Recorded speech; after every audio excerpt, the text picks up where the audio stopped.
baba o, nakoga ukwe baba o. Igiogbe, oga modiono, Igiogbe oje, oga modiono, onemana muno yoko, nage mwakwe kwa mafwa o. Igiogbe, oga modiono, Igiogbe oje, oga modiono, onemana muno yoko, nage mwakwe kwa mafwa o. Agaye oye, agawa geta wao. Emi no so megbe o, ona sege na simi. Emi no so megbe o, mommy ona kege na simi o rame. Emi no so megbe o, ona sege na simi.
Here coming,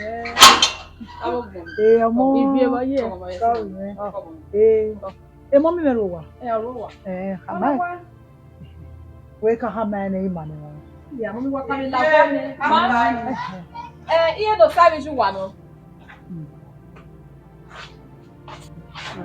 Come on, let us say. Come on, come, mommy, love is it. Come on, go. Never again. Why?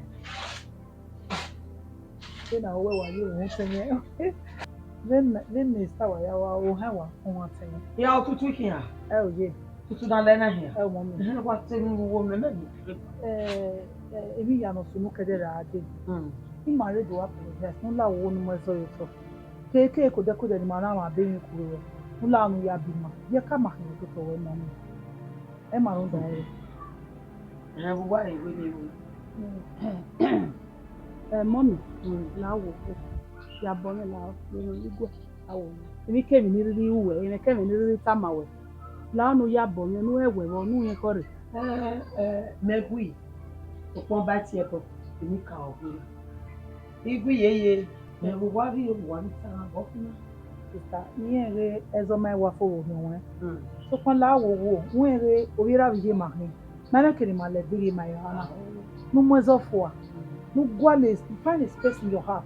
No yaya be my lao moment. Ni mala one, mammy can have it. Zay we give you Makoko Basio. Allah wow. Amala wow. And at time. And at the taboo, what it had by while I don't know what it's at. You was it? Could that? You want to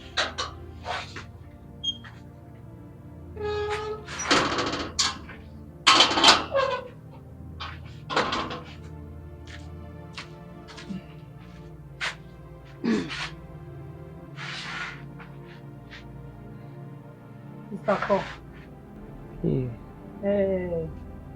Zero in my time, married on me.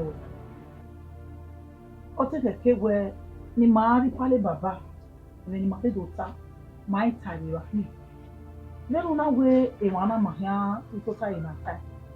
With the boy, in the Manu diary. Oh, where the right of back, I am here and the one. My hair, baby, my dear.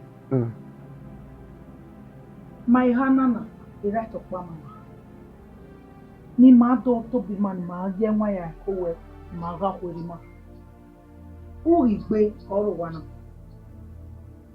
zere what man o do o igbe ni deyan pa wa no ba ma wo no vie isen ni me vie a de bi wa vie va o pa o to rere wana o to na nya amura me amuyira ni you want to bo we ye just use your initiative.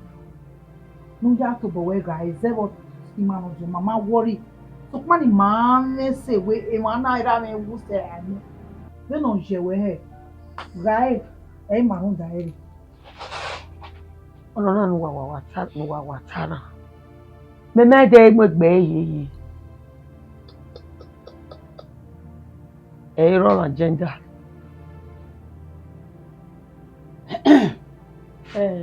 Sister enen ukawita ne ba Igiogbe againe we no wiji mageleta ba mommy o rigbe no we vise ise no pa o wa ri ma wo bi je me ye ga vie a me ri vie va na la on nu ri ma la wa ne nu mama obon ma ya imu wo Ija wọ́n gbẹ̀gbẹ̀ ni ha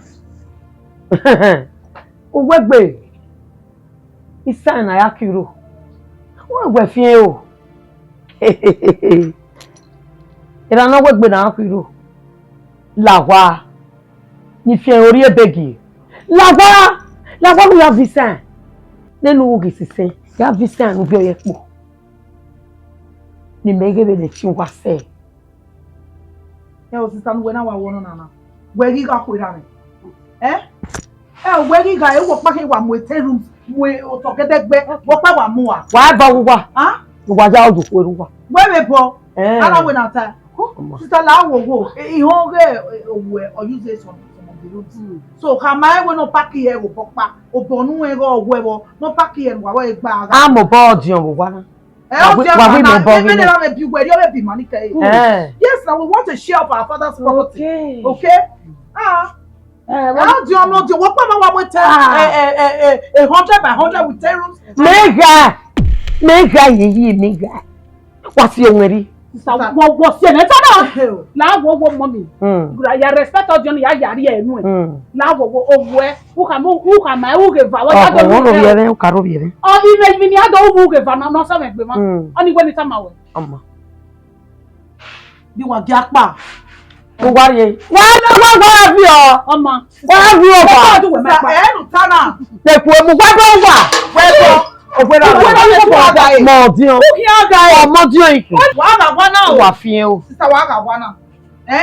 be playing it cool with you, okay? But I'll be playing it cool with you where a senior sister working. But my right you must give it to me. Iga. You are most of my right to me. Iga. And then I say why? I got it. There's no need for all this way. Okay? What part do when I do? What part of it here? Show me for that property for crying out loud. Iga. Me mama Iga na what's your wedding? What's your wedding? I told you do it. Iga. You see what your mother is doing? Me. Is this right? Is this what she's supposed to do on behalf of my father? Hey. Me. How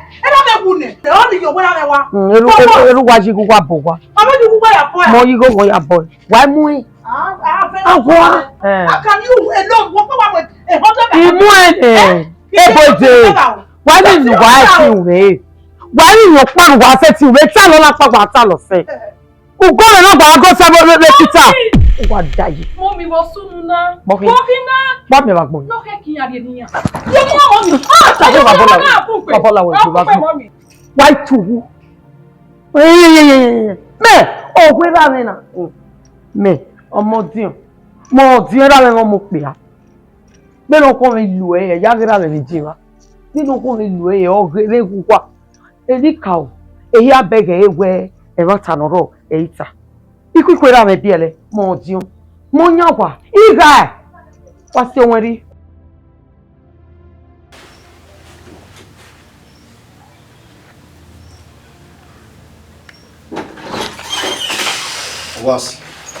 Afa, no sabo. Obi ye we here atu kinyibo. Atu la tie we no se gene a. Emu na ro na u no me na gbe na se ge we la bu wa ko le. La ko.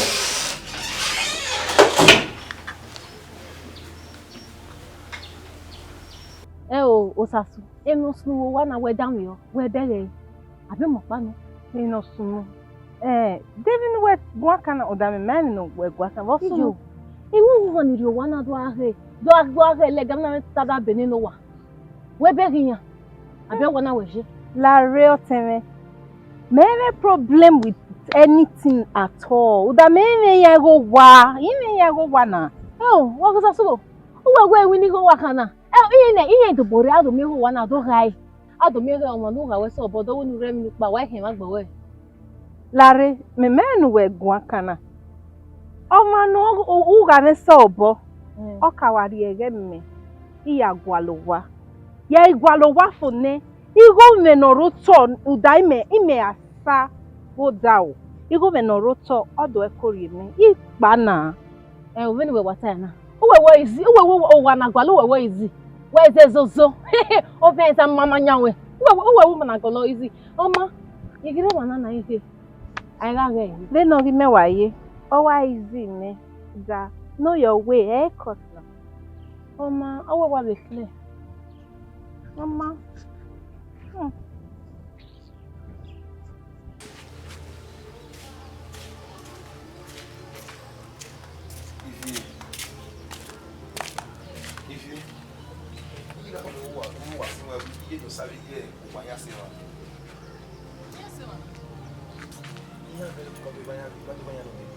Let's go by here. If we are here to about 18 time, we can 18. Yeah, here ya ma.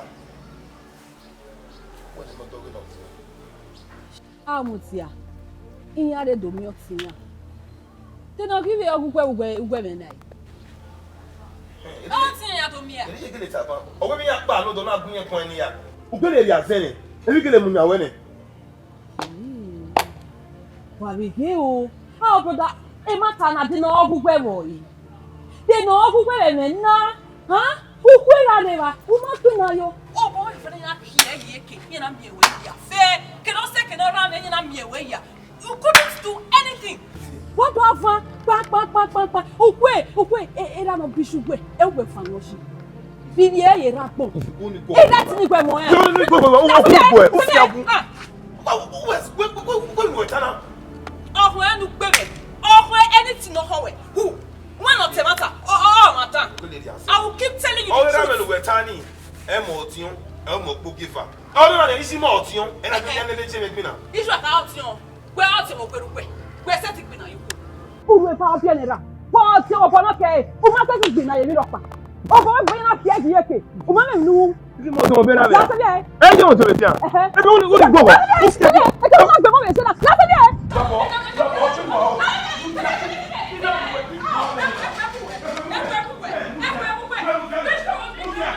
Ukwe papa ona enorion pamu Ukwe je ona enorion pamu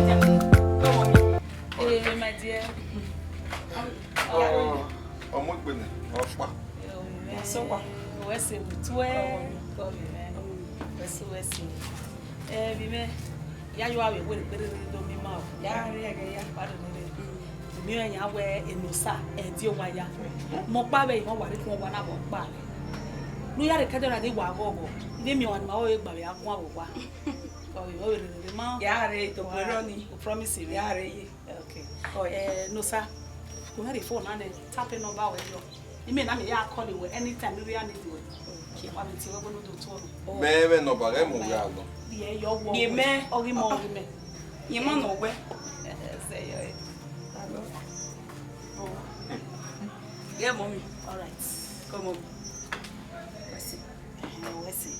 That's it, man. Oh, Matthew. Yeah, what call you? You want to do to me? Oh, I want to go where? Oh, I want to have you. Where you're going to say I love you? Che, o dewo. O wa mere wa. Yeah, what worry so? Hey. Only when said us your gear. Understand? Oh my doboro ya di carry there. Alright. No more. Send me where to your parents. Bye you. Bye.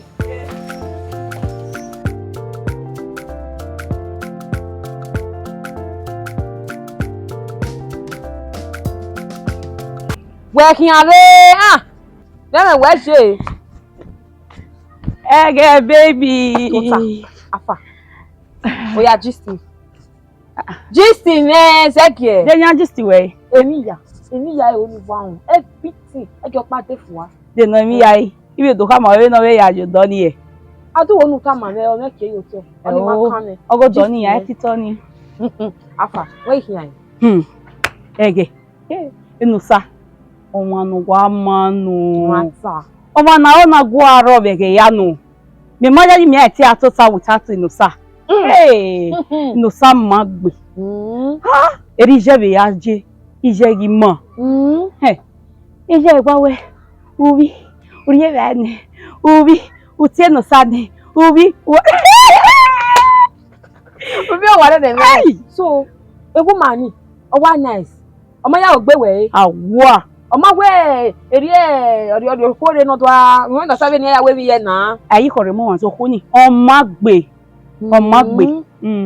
bi a mi ni je ya mo nusa e ba ni nusa kian e wo wa agbon ya kian e nusa we ba yen kian e ba ni ma lele eni nusa bibita mo ya ije mo nusa we na go gie owo da fi yen no eri yen no emi ya yen no yin ya gbo ma ku ne kere sa we se o so ije ni gbesho if I was my bomb no want dig next to you just like that ọmọ no mama ni no saka mame ebe ni je wa no be like obu je like koko no sase gbe no bobe gbe no sa temi ya mame ni me yan we pa sef ye na we tie me wo bi lare lori no ba we me kege ya misi we tie wo do so me special for that matter special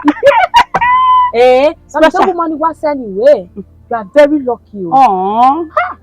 My sister, that miss. Yeah, I'm with Bayoto. No, ya wash we be lewe. Ashwe be weta kere na. Mo choose a color. O make ni ake no sase. No samana gi redo purpose. Ya re ki ade ring. Mo here propose to no sa. Me wa le luwe. Wari gwo pa no sa will you? Very ada. Mo de camera ji. Iwari e yo mi ana. When ni mai ti una. When na ti. Orin ere gbo se. Ego yego. Hey, where's the cacao? You really tried. Where's the? What's our first for? You are darling. Lauba sowa. You went to mommy. Tamai will go. And again, don't forget to tell her that I am going to make her my godmother. That he only my way I share same mother as breast. Be ready for a quarrel because of holy. I don't like a Hi. Oh yeah. Yo. Go here. Big boy. No wala na. Select your store. Well, okay, no matter. We say. Emi ya no yari yo boni ma oge no kosa ni beria na ona be ya. Yes. You work akabo appreciate. Yes. Okay. We appreciate. Okay. Bana. Yes. Okay. In that case, what's the manner Mudiani drop you off? Yeah, just give me a few minutes and you make another move and drop. Bro, so making way, yeah. No, it's all making it. Okay. As probably yeah, call it over. Then yeah, lads, yeah, you may not drop it. Okay. So about that. Now. All right. She's not in a hurry. She'll wait. Okay. Just a minute. Okay. You stress me out. Understand. Let's expo ni mo yi moto. Oluero we ku dashi. Amu yi moto ki moto he na mo. Oh. Wa sun e o.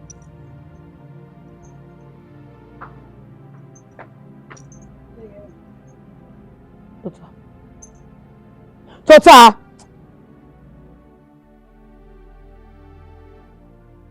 Ni ho wie na.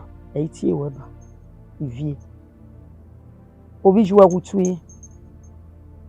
Obi juwa gutuye bo se gbe video. Ni ho bi je. Ise. Ni ho bi je.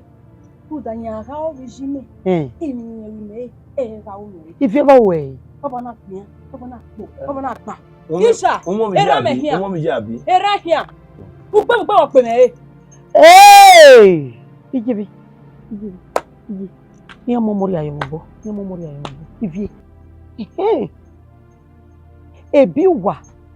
Ni so wa. Mo were ya ni. Wa utine. Ti ma utine. Obi ju etine. Ivie. Obi to ma so bi jo ma. Obi to ma so bi jo ma ivie. Obi ju we. O gberu da o fi we ni. U do le gberi to. E ko wa le gberi. Hey! Igiogbe.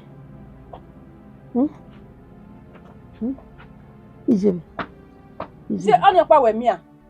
Wo gbe me kekan. O gbe me kieke. E hospital na mo be. E extra ya mo metere agboro ko me ya bu. Abe bi si me ya ne. Me ya gbe me. Obi juwe no. Yi mo bi se. Wa me ko wa le gberi. Ine. As far wo wa kokoro wa la, o mo na to mi. O gbogbo he ye bi agbo e. Me fe ti aro wa lu eto me re ti agbe. Iyen ye bi agbo e. O sa ro ta mo e. Aw. Tamake. E ko bolo na hu. He arrest you. Yo I will tell you. Yo ta mi o. O ta mi o gbe. Iga se gbo e. Tamake. Iba ya ko na gbo ti ni yen gbe. Wa ta mo ko mi. Wa pa do pa. Me gba ra po papa to na. Ah? Ise gbogbo egun wa. Saro. Ise gbogbo egun ni egbe. Saro mi je. Ye gbe su gbogbo egun wa. Afi ogbe tele. Isha. A pe nu we na yi. E to di az. Wa jare na yi. Ori az ni ya. Saro. Obi juwe yi. Amoni bori. When we tama na. Odi on ti ku e yi.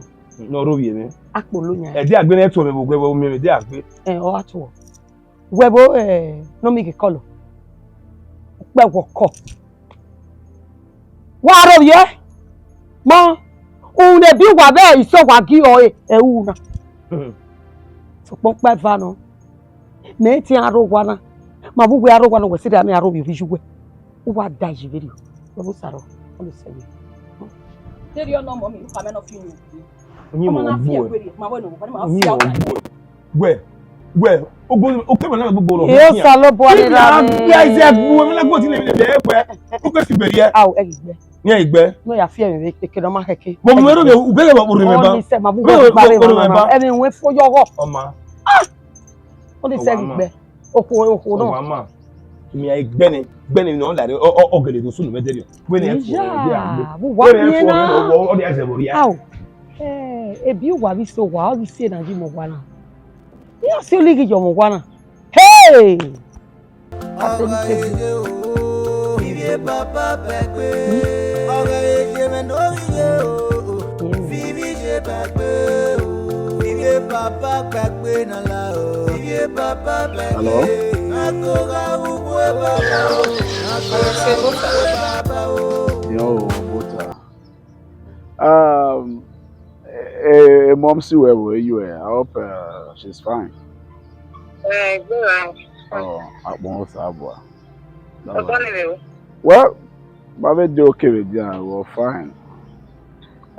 Well, la wo egwio. You see, it's only me on akwe. You know, my do amiibo. Yes, akwe na. the man show here me because my vision is killing my. And also, you're free in the Igiogbe. Ah. Yeah. Well, no problem. We're already on it. And also, we're true. We're not free. What you just call my phone. Then, the mommy will me now reach. Mommy now, I go. Okay, no problem. Come. All right.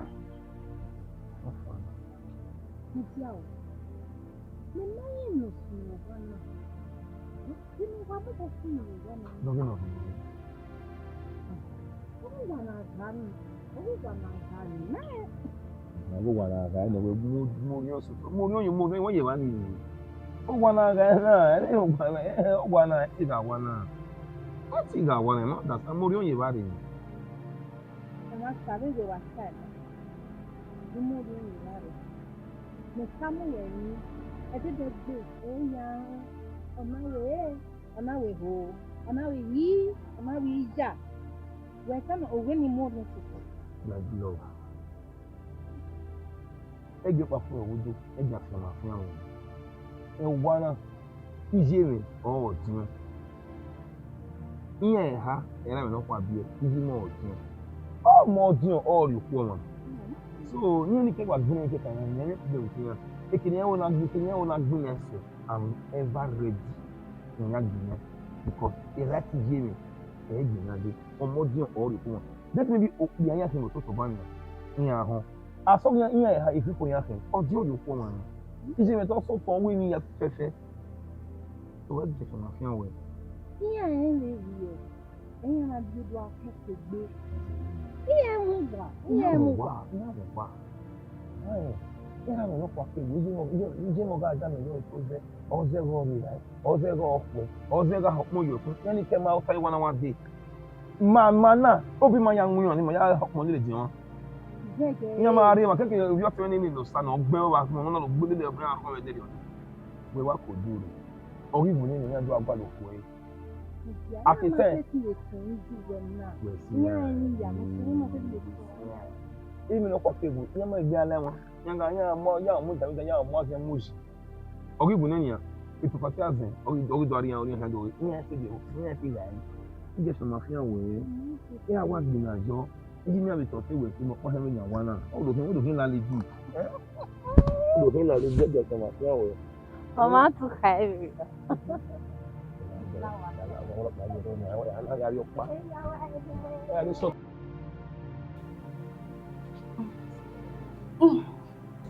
Fẹ́ kọ́ bọ̀ áyá. Ìmọ̀ mi tẹ iye tẹ́tẹ̀. Gbọ̀ngàn máa ire. Let me be going. Onye we tore dey busy o se no manare. Ko wese.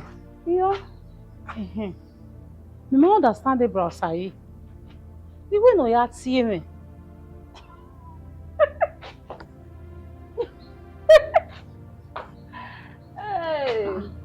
We get banana. Okay, agree. It's all like you well now. Like him ever. Okay. Ni wa te wa tamawo. Yeah. Otene os brother sai. O wi ni wewe. Ni gwiye duwegwa. O ye oni marry we. So, papa, itama we iseti brother to jato bo wegwe otemegwa. But only gwiye ni awe. Uma serious. Yeah, tini ma serious. Dear friendship. Oh, otene. Oh, we are wedding way. La do ari o kwa do sama ni age ni mu ere sama wegwe. Ile galo na o. Tu da tele we. Then ayo yi na yi. Ehia ya ke be. Wa mi ma.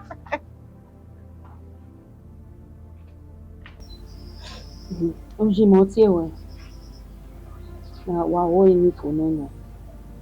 Na se o lu mu igbe. No fe wo da. This time no kera wo da. Do no kera wo da. Wọ́n pa mo pa lera ni. Wọ́n fẹ́ ṣe okure gbe ni malabu. Nu mu igbe na, nu ya bi ni no ke fe wo. Mo gbe ni agbe na no ke. Do no ke. O wera no ko ami. O wo emi. Oh no. So what ya me? Worry. Ya time now.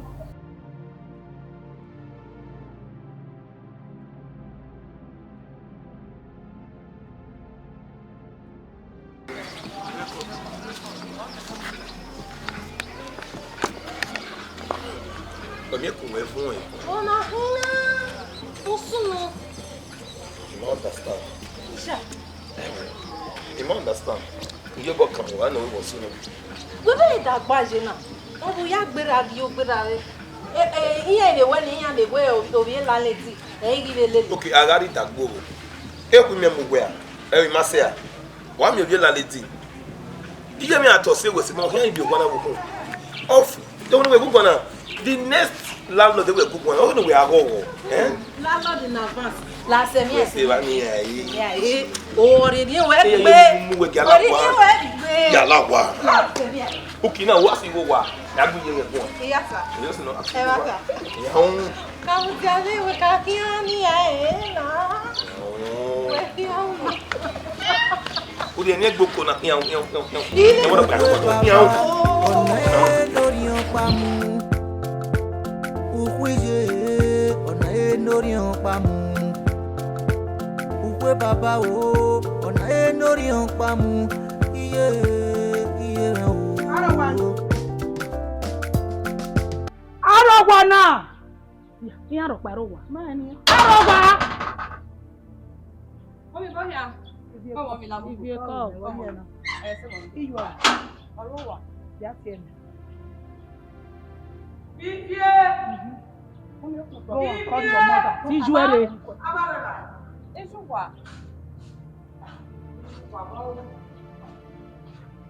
Open the gate. Vivian, open the gate. Yeah. Police. These are the idiots that want to take over my father's property. From here to there. Get her arrested. Oh yeah. Madam. Police, do your work. Madam, calm down. It's this CID, man. Around that. Agaye oje, agawa geta wa o. Èmi náà sọ̀rọ̀ ẹgbẹ́ o, ọ̀nà sẹ́gẹ̀ náà sì mí. Èmi náà sọ̀rọ̀ ẹgbẹ́ o, mọ́ mi, ọ̀nà kége náà sì mí o, ramẹ́. Èmi náà sọ̀rọ̀ ẹgbẹ́ o, ọ̀nà sẹ́gẹ̀ náà sì mí. Ukwe papa, ọ̀nà lórí ọ̀pá mu. Ukwije, ọ̀nà lórí ọ̀pá mu. Ukwe baba o, ọ̀nà lórí ọ̀pá mu. Iye o. Ọ̀rọ̀ èjè o, Vivian baba bẹ̀gbé. Ọ̀rọ̀ èjè mẹ́nórí yé o, Vivian ṣe bẹ̀gbé o. Vivian baba bẹ̀gbé nàlá o, Vivian baba bẹ̀gbé. Nakora ukwe baba o, nakora ukwe baba o.